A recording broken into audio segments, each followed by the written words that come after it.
So या व्हिडिओमध्ये आपण केमिकल इक्वेशन काय आहे ते समजून घेऊ. आता एक ॲक्टिव्हिटी आपण या अगोदर पाहिली होती की जे कॉपर सल्फेट आहे जे की ब्ल्यू रंगाचं सोल्युशन आहे आणि याची रिॲक्शन जर झिंक डस्ट सोबत झाली तर फॉर्मेशन होतं झिंक सल्फेटचं जे की एक कलरलेस सोल्युशन आहे आणि जो बाय प्रोडक्ट आहे तर हा कॉपर असतो. आता ही जी रिॲक्शन आहे तर याला आपल्याला दोन पद्धतीने लिहिता येते. पहिलं आहे वर्ड इक्वेशन. आता वर्ड इक्वेशनमध्ये काय लिहू आपण की ॲक्वियस सोल्युशन जे आहे copper sulphate plus zinc dust, कारण हे दोन आपले कोण आहेत रिॲक्टंट आणि त्याला आपण प्लस आणि ॲरोच्या लेफ्ट हँड साईडला लिहिलं. त्यानंतर ॲरो जो आहे तो डिनोट करतो रिॲक्शनची डायरेक्शन. फॉर्मेशन झालं होतं झिंक सल्फेटच्या ॲक्वियस सोल्युशन जो की कलरलेस होता आणि बाय प्रोडक्ट होता कॉपर. आता ही जी रिॲक्शन झाली याचं रिझन आपल्याला माहीत आहे की झिंक जो आहे हा कॉपरपेक्षा मोर रिॲक्टिव्ह असल्यामुळं त्यानं सल्फेट सोल्युशनमधून कॉपरला डिस्प्लेस केलं आणि स्वतःचं सोल्युशन तयार केलं झिंक सल्फेट. ओके, आता हे वर्ड इक्वेशन जे आहे तर या वर्ड इक्वेशनला आपल्याला कंडेन्स फॉर्ममध्ये रिप्रेझेंट करायचं आहे आणि त्यासाठी आपण केमिकल फॉर्म्युला वापरणार आणि म्हणून ही जी रिॲक्शन आहे ही कशी असेल CuSO4 plus Zn implies ZnSO4 plus Cu. आता हे जे रिप्रेझेंटेशन आपण केलं केमिकल रिॲक्शनचं ते आपण केलं कंडेन्स फॉर्ममध्ये आणि कंडेन्स फॉर्ममध्ये आपण वापर केला केमिकल फॉर्म्युल्याचा.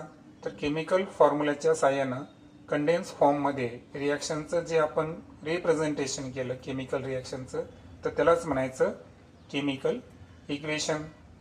आता या रिॲक्शनमध्ये सांगितल्याप्रमाणे जे रिॲक्टंट आहे ते होते कॉपर सल्फेट आणि झिंक आणि ते रिॲक्ट झाले. आता हे रिॲक्ट होत असताना कॉपरचे जे पार्टिकल्स आहेत ओके तर हे डिस्प्लेस झाले आणि सोल्युशन तयार झालं झिंक सल्फेटचं जे की कलरलेस होतं आणि म्हणून कॉपर आणि झिंक सल्फेट हे या रिॲक्शनचे काय आहे प्रोडक्ट्स आहेत. आता एक लक्षात ठेवायचं की रिॲक्शनमध्ये breaking and making of bonds हे फार इम्पॉर्टंट आहे पहा. आणि हे हॅपनिंग होत असतं म्हणजे ॲक्च्युअल कोणता बॉन्ड ब्रेक व्हायला कोणता मेक व्हायला तयार व्हायला अर्थातच त्याचं फॉर्मेशन व्हायला हे क्लिअर माहीत पाहिजे. आता जसं की आपल्या रिॲक्शनमध्ये कॉपर सल्फेट यामध्ये कॉपरची ऑक्सिडेशन स्टेट किंवा व्हॅलेन्सी जी आहे ती आहे +2 आणि सल्फेट आयनची ऑक्सिडेशन स्टेट आहे -2. म्हणजे कॉपरचे कॅटायन आणि अनायन ओके कॉपरचे कॅटायन आणि सल्फेटचे अनायन तर या दोघांमध्ये आयनिक बॉन्ड होता आणि हा आयनिक बॉन्ड ब्रेक झाला आणि सो वी कॅन से की कॉपर सल्फेट जे आहे तर त्यामधला आयनिक बॉन्ड या ठिकाणी ब्रेक झाला आणि झिंक सल्फेट जे आहे ओके Zn2+ आणि सल्फेट आयन SO4 यांच्यामध्ये एक नवीन बॉन्डचं फॉर्मेशन झालं या केमिकल रिॲक्शन दरम्यान. आता आपल्याला जाणून घ्यायचं आहे की केमिकल इक्वेशन लिहिताना काही रूल्स आहेत त्या रूल्सला आपण थोडंसं विचार करायचा. पहिला रूल जर पाहिलं आपण तर केमिकल इक्वेशनमध्ये जे रिॲक्टंट आहे हे ऑलवेज आपण लेफ्ट हँड साईडला प्लेस करतो आणि जे प्रोडक्ट आहे हे प्रोडक्ट असतील राईट हँड साईडला. त्यानंतर जो ॲरो असतो तर ॲक्च्युअल हा टुवर्ड्स द प्रोडक्ट असतो कारण प्रोडक्टची निर्मिती काय व्हायली म्हणजे रिॲक्शनची तो डायरेक्शन शो करत असतो आणि म्हणून तुम्हाला पॉईंट दिला आहे की जो ॲरो आहे हा ॲरो इंडिकेट करतो रिॲक्शनची डायरेक्शन. हा झाला पहिला नियम. दुसरा नियम जर पाहिला आपण तर रिॲक्टंट आणि प्रोडक्ट हे 2 किंवा त्यापेक्षा जास्त असतील तर त्यांना लिंक केलं जातं प्लस साईननं. जसं की एक्झाम्पल आपण आत्ताच पाहिलं की रिॲक्शनमध्ये सुरुवातीला कॉपर सल्फेट आणि झिंक हे 2 रिॲक्टंट होते तर दोन्हींना आपण प्लस साईनने डिनोट केलं आणि प्रोडक्ट होते झिंक सल्फेट आणि कॉपर या दोघांच्या मध्ये सुद्धा प्लस चिन्ह आहे. देन रूल नंबर 3 जर पाहिला आपण तर जे केमिकल इक्वेशन आहे ही मोर इन्फॉर्मेटिव्ह म्हणजे जास्त स्पष्टरित्या आपल्याला माहीत होण्यासाठी जे रिॲक्टंट्स आणि प्रोडक्ट्स असतात तर यांच्या आपल्याला फिजिकल स्टेट डिनोट करावे लागतात. आपल्याला माहिती आहे की फिजिकल स्टेट जनरली 3 असतात, सॉलिड, लिक्विड आणि गॅसियस. आणि मेनली आपल्याला माहिती आहे की ॲक्वियस याचा अर्थ काय असतो, वॉटर ॲड असणे. ओके, म्हणजे तो सुद्धा एक लिक्विड फॉर्मच असतो. तर गॅसियस फॉर्मसाठी G, लिक्विड फॉर्मसाठी L आणि सॉलिड स्टेटसाठी S हे आपण इंडिकेशन या ठिकाणी यूज करत असतो. आता प्रोडक्ट जर गॅस असेल, ओके, तर गॅस न लिहिता आपण काय करतो, एक अपवर्ड पॉईंट्स या ठिकाणी वापरतो, वरचा बाण म्हणू आपण त्याला, आहे ना, की जेणेकरून आपली माहिती आहे की तो ॲक्च्युअल प्रोडक्टमध्ये जर गॅस तयार होत असेल तर तो लिबरेट होणार आणि लिबरेट होताना तो नेहमी जो आहे तो अपवर्ड दिशेने लिबरेट होतो. म्हणून लक्षात ठेवायचं की जरी आपण रिॲक्टंटमध्ये गॅस इन ब्रॅकेट G जर लिहिलं असेल, मात्र प्रोडक्टमध्ये सपोज कार्बन डायऑक्साईड सारखा एखादा गॅस तयार होत असेल तर त्याला आपल्याला पॉइंटिंग अपवर्ड्स दाखवायचा आहे. त्यानंतर जे प्रोडक्ट आहे हा इनसोल्युबल सॉलिड असेल, कारण आपल्याला माहिती आहे की इनसोल्युबल सॉलिड असेल तर तो तळाशी जमा होणार, ज्याला आपण प्रिसिप्टेट म्हणतो. तर प्रिसिप्टेटच्या स्वरूपात जर अविद्राव्य है ना इनसोल्युबल सॉलिडचं जर फॉर्मेशन होत असेल तर यस न लिहिता आपण पॉइंटिंग डाऊनवर्ड्स करायचं, म्हणजे खालचा बाण दाखवला याचा अर्थ प्रिसेप्टेड, तो तळाशी जमा झालेला आहे, तो इनसोल्युबल फॉर्म आहे. त्यानंतर जेव्हा रिॲक्टंट्स आणि प्रोडक्ट्स हे सोल्युशनच्या फॉर्ममध्ये असतात, जसं की वॉटरमध्ये आहे, तर अशा वेळेस मी तुम्हाला सांगितलं की त्याची जी स्टेट आहे ती आपल्याला लिक्विड न सांगता ती काय सांगायची आहे, ॲक्वियस सोल्युशन सांगायची आहे. त्यासाठी आपण AQ वापरतो. ओके, सो याला आपण ब्रॅकेटमध्ये AQ असं इंडिकेशन वापरू शकतो.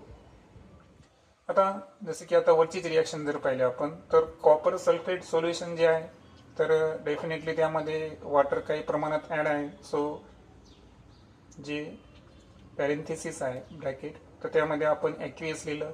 त्यानंतर झिंक मेटल जो आहे त्याची फिजिकल स्टेट सॉलिड असल्यामुळे झेडियनच्या ब्रॅकेटमध्ये आपण S.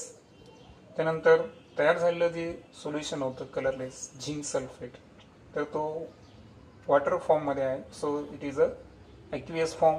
आणि कॉपर डिस्प्लेस झाला म्हणजे तो मेटलिक फॉर्ममध्ये आला, सो त्याची फिजिकल स्टेट S. त्यानंतर बऱ्याचशा रिॲक्शन असतात की ज्या रिॲक्शनला आपल्याला हीट प्रोव्हाइड करावी लागते, जसं त्या रिॲक्शनला आपण एंडोथर्मिक रिॲक्शन म्हणतो. तर हीट जर आउटसाइड बाहेरून जर रिॲक्शनला द्यावी लागत असेल म्हणजेच एंडोथर्मिक रिॲक्शन जर असतील तर अशा वेळेस एक चिन्ह आहे डेल्टा, त्या डेल्टानं आपल्याला इंडिकेट करायचं आहे. ॲरोच्या वर जर आपण डेल्टा लिहिला तर याचा अर्थ ती रिॲक्शन एंडोथर्मिक आहे, हीट आउटसाइड मधून रिॲक्टंट्सला प्रोव्हाइड केल्या गेली. आणि सो ॲरोच्या वर जर आपण हीट दिलं तर डेफिनेटली रिॲक्शनची डायरेक्शन कळते आपल्याला की या ठिकाणी हीट यूज केल्या गेलेली आहे. जसं की एक एक्झाम्पल आपल्याला दिलं आहे की ज्यामध्ये लाईमस्टोन जो आहे कॅल्शियम कार्बोनेट CaCO3 तर याला जेव्हा हीट देण्यात आली तेव्हा तयार झाला कॅल्शियम ऑक्साईड सॉलिड स्टेटमध्ये जो की स्लेक लाईम आहे आणि बाय प्रोडक्ट आहे CO2. तर याला अपवर्ड पॉइंटिंग केलेलं आहे कारण तो गॅस प्रोडक्टमध्ये रिलीज झालेला आहे. ओके,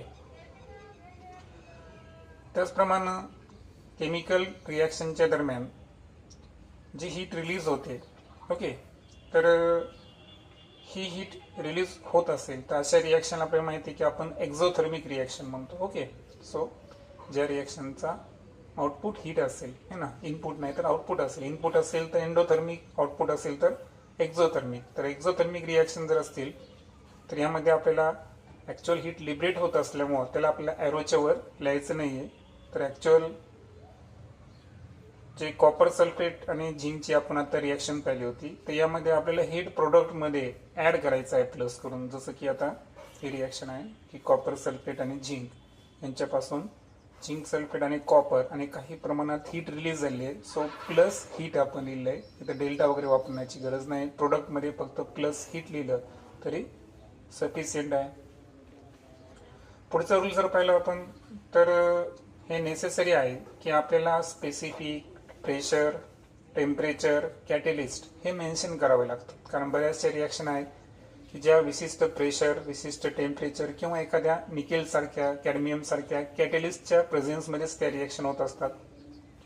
आणि आपल्याला माहिती आहे की कॅटलिस्ट जे की रिॲक्शनचा रेट इन्क्रीज करतात त्यांना आपण कॅटलिस्ट म्हणतो. तर कमी टेम्परेचरला सुद्धा काही रिॲक्शन घडून येऊ शकतात जर कॅटलिस्ट त्या ठिकाणी प्रेझेंट असेल.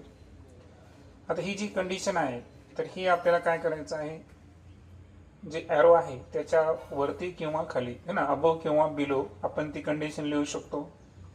जसं की इथे एक रिॲक्शन दाखवली आहे तुम्हाला.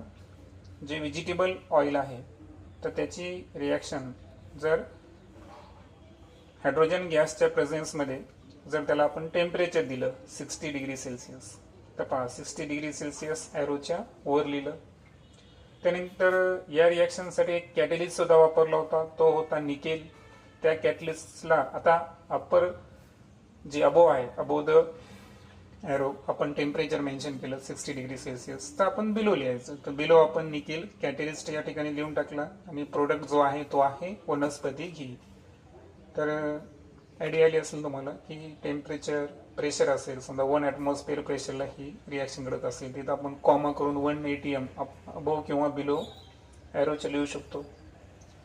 आणि फायनली जर पाहिलं तर जी स्पेशल इन्फॉर्मेशन असते जसं की नेम ऑफ रिॲक्टंट किंवा प्रोडक्ट, हे फॉर्म्युल्याच्या बिलो लिहायचे असतात. ओके, आता प्रत्येक रिॲक्शनमध्ये लिहायची गरज नाही, परंतु जसं की K2Cr2O7 पोटॅशियम डायक्रोमेट फॉर्मेशन व्हायला तर हा एक स्पेशल प्रोडक्ट तयार व्हायला ना. सो याचं स्पेसिफिक इन्फॉर्मेशन आपल्याला त्याचं नाव लिहायचं असेल तर फॉर्म्युल्याच्या खाली लिहू शकतो. किंवा एखादं सोल्युशन आहे ते आपण कॉन्सन्ट्रेटेड वापरलं किंवा डायल्यूट फॉर्ममध्ये वापरलं तर हे सुद्धा आपल्याला कधी कधी मेन्शन करावं लागतं. सो एक एक्झाम्पल पाहू आपण की कॉपरची जेव्हा रिॲक्शन कॉन्सन्ट्रेटेड नायट्रिक ॲसिड सोबत झाली तर अशा वेळेस जो नायट्रोजन डायऑक्साईड तयार झाला हा रेडिश रंगाचा एक पॉयझनियस सबस्टन्स आहे, पॉयझनियस गॅस, तर त्याचं फॉर्मेशन झालं. तर या रिॲक्शनमध्ये जर पाहिलं आपण तर कॉपर सल्फेट सोबत आपण ॲक्वियस फॉर्ममधला नायट्रिक ॲसिड तर वापरलाच, पण तो कॉन्सन्ट्रेट फॉर्ममध्ये होता म्हणून तिथं CONC एवढं लिहिलं तरी चालतं. कॉन्सन्ट्रेटच्या ऐवजी CONC डॉट जर लिहिलं तरी चालतं. म्हणजे आपण ॲक्च्युअल त्याच्याबद्दल स्पेसिफिक इन्फॉर्मेशन द्यायलो की जे ॲसिड आपण वापरलं ते कॉन्सन्ट्रेट आहे किंवा डायल्यूट आहे. आणि प्रोडक्ट तर माहिती आहे तुम्हाला की कॉपर नायट्रेट असेल, नायट्रोजन डायऑक्साईड जो की रेडिश रंगाचा पॉयझनियस सबस्टन्स आणि H2O. ओके, आता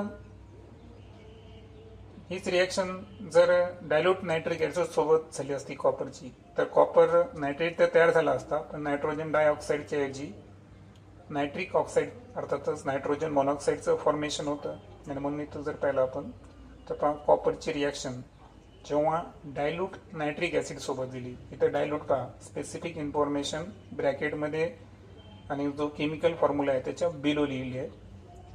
प्रोडक्ट आहे copper nitrate, by product nitrogen monoxide किंवा त्याला आपण नायट्रिक ऑक्साईड गॅस म्हणायचं, आणि अनदर प्रोडक्ट आहे वॉटर.